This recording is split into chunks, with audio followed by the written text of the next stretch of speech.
What's up, North County? I'm your host, Randy Doty, and I'd like to introduce with Echo Homeless Shelter, Austin Solheim. And I knew I was going to just murder that. That's all right. I am sorry. Gosh, no worries. It's all good. Austin, one of these days we're going to get that. So Echo. Echo. Okay, which is the short term for El Camino Homeless Organization. Okay. We operate 2 campuses, one in Atascadero, one in Paso Robles, and we work with the community to help those facing homelessness, get resources and get back into housing. Very cool. And so you guys have 2 locations. You have the Atascadero location, and then you have the Paso Robles location. Correct. Right? Yeah, between the 2, we have 110 total beds. We also offer a couple of day services at both, and then we also offer outreach services out of both locations that cover the entirety of North County. Very cool. So tell me a little bit about Echo. What's the purpose of Echo? What is your guys' mission? So our mission is really to empower the people of SLO County, to really help them to establish resources and get back into housing. That is really kind of our goal. Our 2 campuses, when Echo was founded in 2001, it was really founded by a group of volunteers that wanted to come together, that realized that our community needed to do something to help those that were facing homelessness. They established a meal program that went from church to church to church. That program grew and grew and was entirely volunteer run from 2001 to 2011. Now, fast forward, we have 2 locations. We've been in Atascadero now for over 20 years. We have 60 beds in that location. And then just 2 years ago, we opened our second campus in Paso Robles as well. One of the unique things about our program is that we do offer sheltering services, but we offer what's called a 90-day program. So that program allows people to get that stability, work with an individualized case manager, tap into classes like financial literacy, parenting, healthy food, all of those different resources that really help someone to get back into housing. And do you find that you get a lot of participation with that? With members? We do. And the nice part about our program is that, anybody can come to us no matter what walk of life that they're in, right? We have those that have been facing homelessness for a long time that start by just coming to our meal program, coming to our shower program, asking questions and seeing that. But we also have people that, when this past storm came through, doors were ripped off houses were covered in, mud and wet and all of those different things. And people were looking for resources, and we're able to help not just individuals, but families too. And we actually just had a family that in that situation in January, they were living in a trailer that the door completely ripped off during one of the storms. They were looking for that next step, looking for that resource, came to Echo, worked with their case manager, and now are in their own housing unit that they're going to be in for the, foreseeable future. And you guys did pretty good, during that storm as far as the location in Atascadero, because I know Atascadero was like a flood. So We did. We definitely discovered that, the one thing I'll say is it definitely rains here more than people led me to believe. I can't tell you how many times people said it doesn't rain here when I was planning on moving here. But, we had a few leaks here and there coming through our roof, but we stayed dry and we were able to offer all of our services. None of it would have been possible without the support of the community, though. Awesome. When we put a request in on that first day when that storm came through in January, we gave out every single dry piece of clothing that we had. And we put a request out on Facebook, and it was amazing to see how many members of the community went through their closet, got out jackets, got out shoes, got out dry pairs of clothes, and brought those to the shelter. It was amazing. So do you have a drop-off for that kind of stuff there? Or how do you guys receive donations like blankets and jackets and shoes and stuff like that? Yeah, we do. We're always trying to keep up to date on, our social media about what our needs are, but we are always taking donations of new and gently used clothing at both of our campuses. If, you can come by, drop off anytime, but we do, give us a call. We're always, we want to meet you. We want to say thank you. But yeah, come on, ring our doorbell. A staff member will meet you, but we'd love to take that. The only thing that we ask is we just try to stay seasonal, right? Right now, when it's getting colder, we're trying to keep jackets in stock, right? During the summer, we'll definitely be asking for more lighter clothing, those kind of things. Awesome. So, Austin, tell me about, and I know I asked you this before, but I'm going to ask you again. Give me an example story of somebody that kind of went through the process with Echo that really stands out in your mind and in your heart.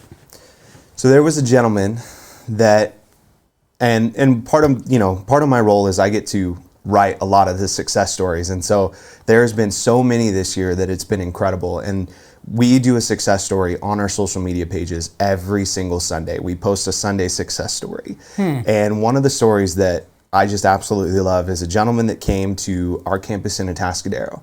When he first come there, he was disabled. He was in a wheelchair. He couldn't walk. And he was just coming for the meal program, coming for the shower program, looking for those resources.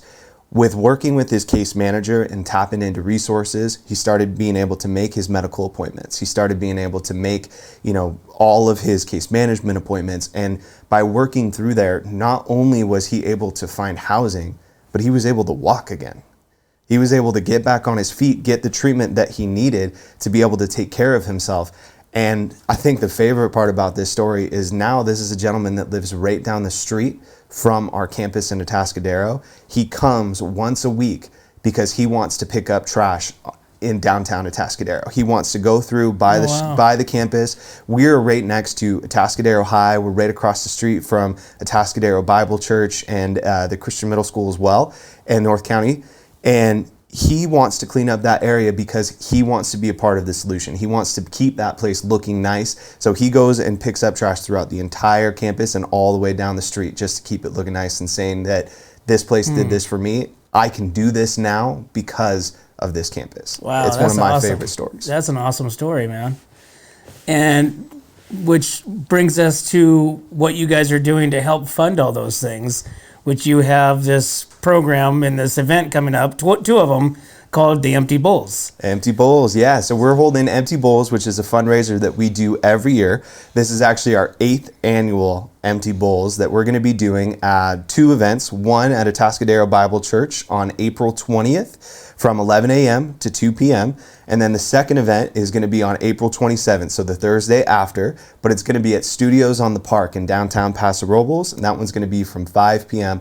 to 7 p.m. 2 events are going to be a little bit different, but they're both going to be very fun. And the money that we're going to raise from those events is really going to impact the services that we're able to provide as well. Awesome. So tell me, how does the Empty Bowls event work? I mean, you go there, you got bowls that are donated by local artisans and schools, you were saying? Yeah. So tell me about that. Yeah, so there's a lot of information on our website at echoshelter.org, but in Atascadero, so our traditional sit-down event, which we're very, very excited to bring back to a traditional sit-down this year. Last year, we had to do kind of a drive-through event because of everything that was going on, but this year at Atascadero Bible Church, we're going to have tables set up through the cafeteria and outside. When you show up, you get to come, you get to pick out a bowl made by a local artist. Some of them are made by artists that have been doing this and they're donating their skill, donating their craft, donating the material. Others are made from everywhere from, someone's hobby that does it in their garage to Cuesta College students to local high school students to local elementary school students that are trying this for the first time, that are, raising awareness about homelessness in our community. So all of the bowls are different. They're all different shapes. They're all very, very unique, which is really cool. When you come in, after you have your bowl, we're going to have different stations set up with celebrity servers from our community that they're going to be serving delicious soups made by local restaurants and local chefs as well. This year, we have, between the two, we have almost 30 soup providers. So we're going to have a lot of different soups for anybody to be able to try. We're going to have bread from local bakeries, and we're going to have desserts from local dessert company as well. No kidding. Yeah. And they get to keep these bowls. They come there, they get to pick the bowls, so get there early. Get there early. We're going to be restocking the bowls. We're going to do 2 seatings in Atascadero. So one's going to be 11 o'clock. The other one's going to be 12:30. But yeah, you get to come. You get to pick out your bowl. We have so many different ones to choose from, and you can't pick a bad one. They're all beautiful and unique.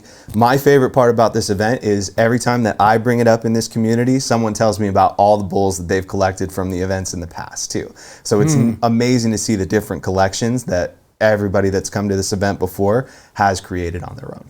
So during that, I assume an hour and a half period, right? During the first, from 11 to 12:30, you said.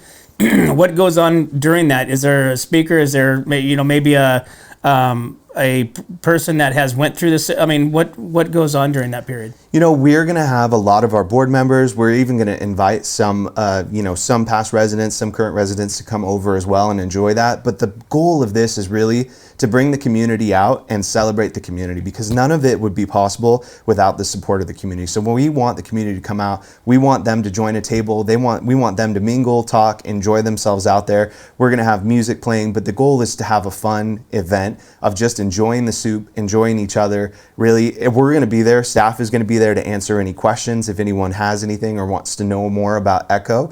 But if you really want to know more about Echo, you really want to engage with someone, come and volunteer. Between our two campuses, we have over 500 volunteer positions that we fill every single month. Wow. It's amazing. It's amazing. And there's so many different opportunities. So if you really want to come, you want to hear some of those success stories, or you want to be a part of some of those success stories, come check it out for yourself. And you also have websites, you have social medias. So tell us about that. Yeah, we're on Facebook and Instagram. Our website, though, is the best way to find out more information. You can find out our events at echoshelter.org. You can also go on there and you can click on our volunteer tab, learn about all of our different volunteer opportunities. And really, if you want to see a different side of homelessness, you want to see what is being done to really help people get back into housing, get on our Facebook page. On there, we're constantly posting about volunteer opportunities. We're posting success stories. We're posting programs that we're doing. Just this last weekend, during Easter weekend, we had a wonderful celebration, a group of volunteers that came up and put on they did an egg hunt, they did an Easter activity, they were dyeing eggs, they were doing all of these different things. When you think of a homeless shelter, you don't picture Echo, right? But when you pull up to our campus, you're greeted by a dog park. You're greeted by a playground. You're greeted by, a parking lot filled with people, a garden program, all of these different pieces that really add to why we're able to do what we do. Awesome. Well, I'm really looking forward to helping out the one in Atascadero. So I think that's going to be a very, positive, enlightening, experience. So definitely looking forward to that. It's awesome, man. We're very excited to have you guys. Awesome. Austin, thank you so much. Really appreciate it. Looking forward to it. And we appreciate, as everybody does, for everything that you guys do here for the people that need it. Well, thank you, sir. And, I just wanted to share one thing, too. So this year, because of the support of the community and because of our programs, we've been able to house over 46 individuals and families, which is really just incredible. None of that would be impossible without the support of the community and having conversations just like we're having right now. Awesome. Well, thank you so much again. We really appreciate it. Thank you, sir. Well, there you have it, guys. Make sure you check out Echo Shelters and give any kind of support that you guys can, because these guys are doing really good for our community here. But guys, we can't do this without our sponsors. We have Story Termite and Pest Control, El Red Rooster Taco Truck, Pastor Robles Furniture, Amy and Jamie's Place, Wine Travelers Hideaway, Rancho Sestero Meat Cutting, Visit Atascadero, 805 Customs, Escalar Wines, Pacific 805 Spas, Airflow Filter Services, and Kennedy Club Fitness, guys. Thanks again. We'll see you next time. 3, 2, 1.